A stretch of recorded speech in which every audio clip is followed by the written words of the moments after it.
Olá, enfermagem! Então vamos lá para o nosso primeiro dia de estágio, tão aguardado estágio, né? A hora de colocar toda a teoria em prática. Inclusive aquelas que a gente pensava, ai meu Deus, por que eu tô tendo isso? Que aula chata! Mas vocês vão perceber que na prática a gente precisa de tudo aquilo. Todas aquelas aulas são um conjunto para a gente se dar bem depois do nosso dia a dia no nosso trabalho. E é normal sentir ansiedade, nervosismo, não dormir, não ter fome ou ter mais fome, enfim, aquele misto de emoções que antecedem esse momento que sim, é muito importante. Porque agora a gente não vai mais funcionar bonecos, a gente vai funcionar pessoas de verdade, vamos atender pessoas de verdade, e isso nos deixa com certeza bastante ansiosos.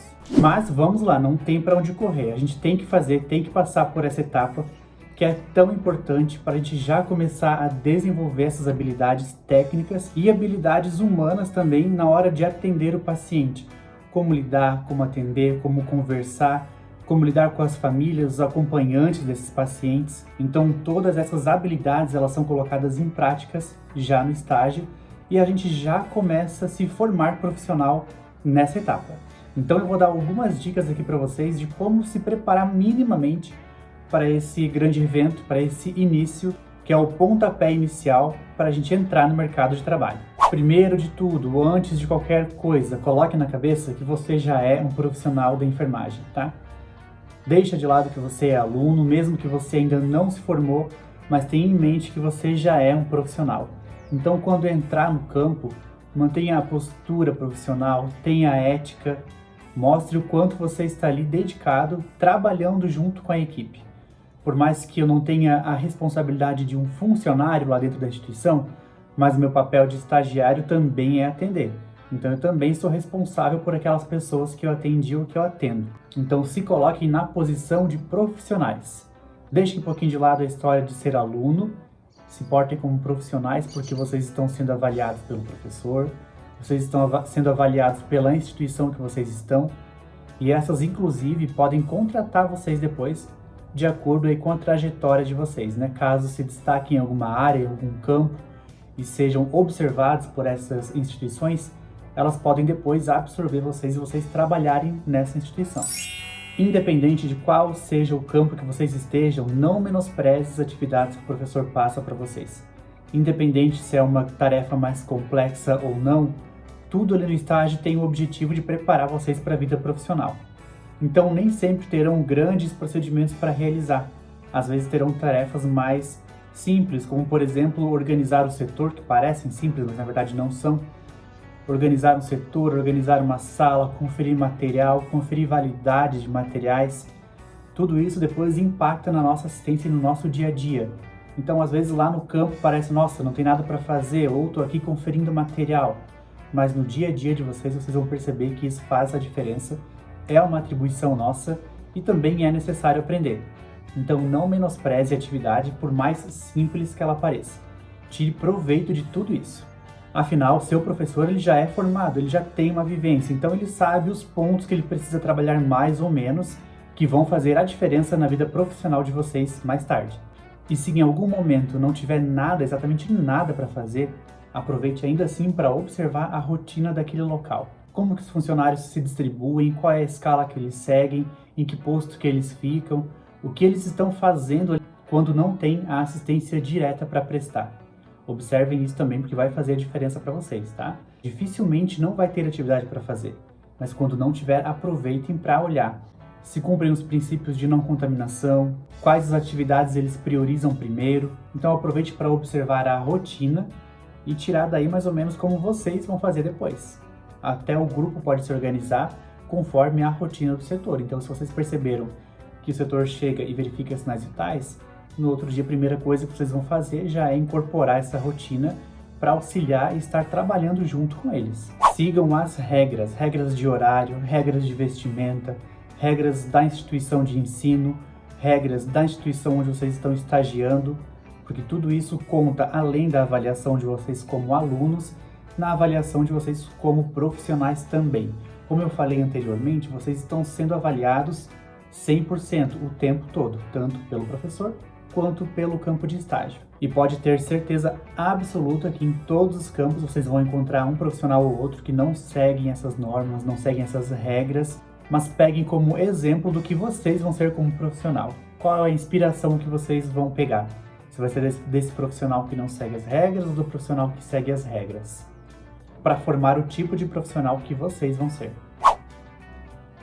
Aproveitem ao máximo cada setor onde vocês passarem, porque quando nós somos contratados por uma instituição, seja ela pública, privada, um hospital, uma unidade básica de saúde, nós somos contratados por um determinado setor, porém sempre há a possibilidade de haver remanejamento. Então pode ser que eu sou contratado para trabalhar na UTI, primeiramente, mas mês que vem eu vou cobrir férias no centro cirúrgico, uma semana eu vou cobrir um colega que está afastado lá no pronto-atendimento.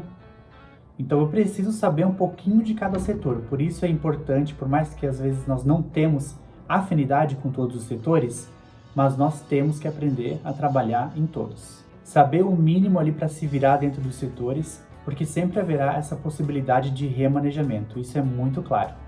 Uma dúvida clássica dos alunos antes de entrar em campo de estágio é por onde começar a estudar, porque nós temos essa impressão que nós temos que saber tudo assim que chegamos no estágio.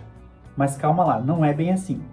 Uma dica super importante para iniciar é estudar de acordo com o perfil do campo onde eu vou estagiar.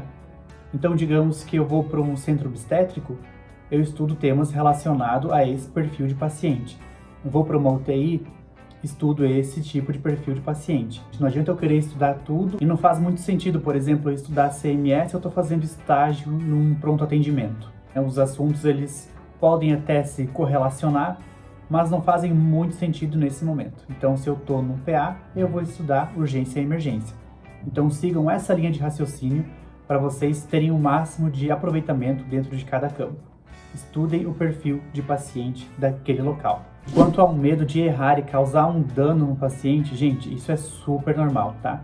Esse medo, na verdade, ele tem que estar com a gente, porque uma vez que eu tenho um pouquinho de medo, eu vou sempre revisar melhor as coisas que eu vou fazer, tá? Então, é normal, principalmente como estudante no papel de estagiário, com essa responsabilidade já de atender um paciente. Então é normal que tenha esse medo de cometer um erro e causar um dano. Mas lembre-se que sempre terá um professor, um preceptor de estágio com vocês, que vai estar ali do lado para tirar as dúvidas, para orientar, vai fazer alguns questionamentos, mas jamais vai deixar vocês errarem e causarem um dano grave no paciente. De maneira alguma, é por isso que tem um professor lá. Então fiquem muito tranquilos com relação a isso. Sempre ter alguém supervisionando vocês para não deixar que vocês cometam um erro. O ideal é que vocês sempre façam todos os procedimentos, seja mais simples ou mais complexo, sob supervisão de um professor, um preceptor. Jamais, por mais que confiem, que saibam, que sabem fazer aquele procedimento ali, se estão sob responsabilidade de um professor, nunca façam sozinhos.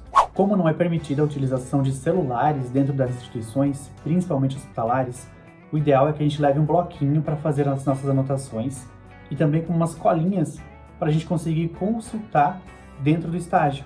Então, se eu tenho dúvidas de termos técnicos, de quais materiais utilizar em determinados procedimentos, eu coloco tudo isso nessa colinha, nessa caderneta e consulto durante o campo. Esse faz parte do nosso material de bolso.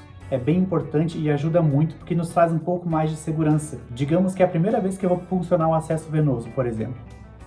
Se eu não lembro qual é o material que eu utilizo antes de preparar a bandeja, eu consulto essa caderneta, vejo todo o material, preparo ele e aí sim eu vou com mais segurança para realizar o procedimento. Sejam seres reflexivos, lembre-se que ninguém é 100% certo. Então sempre se questionem sobre qualquer procedimento que vão realizar, tá? Nós trabalhamos com uma equipe multiprofissional e todos são passíveis de erro, são passíveis de errar. Então tenham esse cuidado de sempre refletir e se questionar sobre o que vocês estão fazendo. Digamos, por exemplo, que um paciente tem um antihipertensivo prescrito, mas agora a pressão dele está baixa. E aí, será que eu devo realmente administrar esse antihipertensivo? Ah, outro paciente pediu para sair do leito, mas será que ele pode deambular? Será que ele está autorizado a sair do leito? Será que ele não tem nenhuma restrição para que fique em repouso absoluto? Então sempre se questionem quanto a esses pontos, nunca façam nada no impulso. Pratiquem, pratiquem e pratiquem anotação ou evolução de enfermagem. Esse é o nosso principal registro das nossas atividades, é onde a gente mostra o nosso trabalho. Se eu não tenho registro, eu não fiz. Se eu não tenho registro, eu não tenho como provar. Isso, inclusive, judicialmente, tá, gente? Um prontuário, ele tem validade legal. Então, ele é um respaldo para nós quanto profissionais. Esse registro deve ser o mais completo possível, lembrando que apenas lendo uma evolução ou uma anotação, eu tenho que conseguir visualizar o paciente, certo? Então, eu não fui até o quarto, eu não vi o paciente ainda, mas só de ler, eu já sei o que ele tem, como ele está, como ele passou o período, quais são as restrições que ele tem, o que foi feito com ele naquele período. Então, deve ser o mais completo possível, sim. Cuidar com as abreviações, com as siglas, utilizar sempre o que é padronizado pela instituição. Para alguns, AVC pode ser acidente vascular cerebral, para outros, pode ser acesso venoso central. Então, cuidado com tudo isso. São detalhes que podem nos ajudar ou nos prejudicar na vida profissional. Conheça sempre o histórico do seu paciente antes de atendê-lo. Se está sob alguma precaução ou não, qual que é o histórico dele, por que ele internou, se ele tem alguma alergia, quais são as comorbidades que ele tem. Tudo isso nos ajuda a ter um olhar diferenciado sobre o cuidado. Princípios básicos como higiene de mãos, não contaminação de materiais estéreis, uso de EPIs, esses são cuidados básicos que não devem ser esquecidos jamais. Às vezes eu não sei, por exemplo, atender uma parada cardiorrespiratória, mas pelo menos os cuidados simples dentro de um hospital para evitar infecção eu tenho que saber. Eu sei que rola muito essa ansiedade de ir para os procedimentos mais complexos. Porém, não adianta querer ir para os procedimentos mais complexos se eu não sei o básico. Não adianta eu querer puncionar uma jugular se eu não sei um dado de sinal vital que é básico, que é o mínimo. Se eu não tenho os cuidados de higiene de mãos, se eu não tenho os cuidados de explicar para o paciente os procedimentos. Então, antes de querer o mais complexo, saiba com segurança fazer o básico, fazer o mínimo. Em todas as etapas do cuidado, comunique o paciente, seu familiar ou acompanhante sobre o que está sendo realizado. Isso traz mais segurança para o paciente, você cria um vínculo de confiança com ele, traz mais segurança para você, porque nesse momento você também faz uma revisão mental do que você está fazendo. Então, se eu explico para o paciente o que eu vou administrar, o medicamento que eu vou administrar, automaticamente eu já vou lembrar para que é, se é para aquele paciente mesmo. E hoje em dia, com tantas notícias sobre erros causados pela assistência, os pacientes ficam muito inseguros, ficam com muito medo. Se vocês estivessem internados, vocês também gostariam de saber de tudo que está acontecendo, tudo que está sendo feito em vocês. E lembrar de quando passar essas informações para os pacientes, ser o mais claro possível, adequar a linguagem para o universo deles. Não adianta eu falar para um paciente leigo que a pressão sistólica dele está alterada, mas a diastólica está normal e que ele pode ir deambulando para o banheiro. Ele sabe o que é sistólica? Ele sabe o que é diastólica? Ele sabe o que significa deambular? Então lembre-se sempre de adequar a linguagem para o perfil de paciente que estamos atendendo.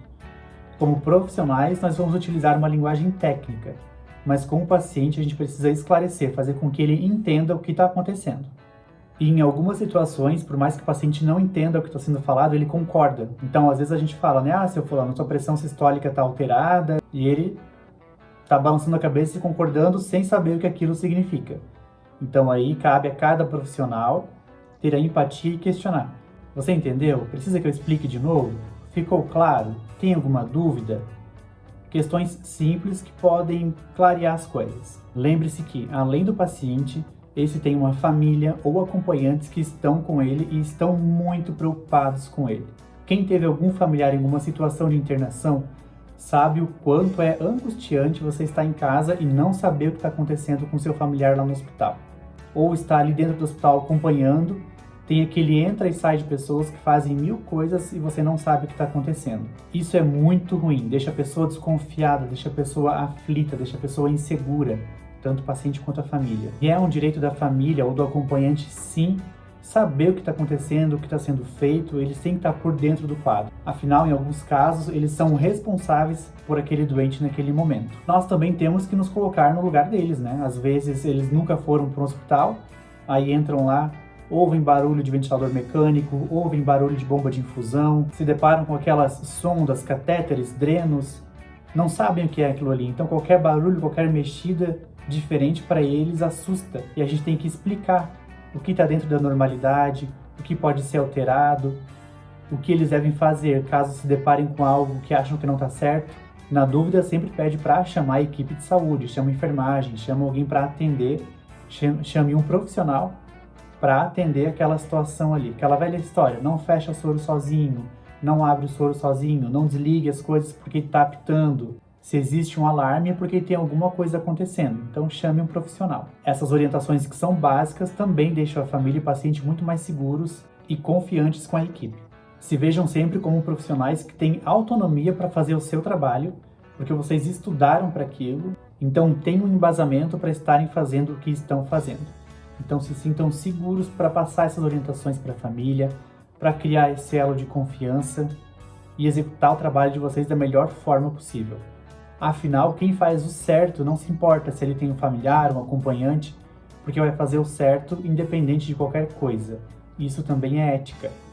Crie um elo de confiança entre você e o professor de estágio, e aí eu não estou falando de amizade, de super afinidade, mas vocês terem uma relação onde tenha essa abertura para tirar as dúvidas, para conversar, para questionar, para trabalharem juntos. Lembrar que esse é um momento onde vocês estão se preparando já para o mercado de trabalho, então tem que ser o mais confortável possível para ambas as partes, assim como com a equipe de saúde que atua ali no local de estágio. Criem esse elo de confiança com eles também para que eles permitam vocês entrarem no ambiente de trabalho deles e serem vistos como alguém que está auxiliando e não atrapalhando o serviço. Aprender a desenvolver o trabalho em equipe é essencial. Dentro da enfermagem nós nunca trabalhamos sozinhos, então por mais que nós não temos afinidade com todas as pessoas, mas a gente vai trabalhar com pessoas de personalidades muito diferentes. Mas cabe a nós lembrarmos que o nosso foco principal é a assistência, é o cuidado ao paciente. O nosso resultado final é esse. Então, independente de gostar ou não das pessoas que trabalham conosco, nós temos que ser os mais profissionais possíveis. Essas foram algumas dicas, então, de pré-estágio. Espero que tenham gostado. Caso tenham dúvidas relacionadas à área, mandem aí nos comentários, a gente vai discutindo. Quem sabe eu faço mais vídeos trazendo esses questionamentos, sejam sobre casos clínicos, situações de procedimentos, enfim, relações interpessoais. Tragam para a gente discutir e crescer como profissão. Por hoje é isso e bom estágio!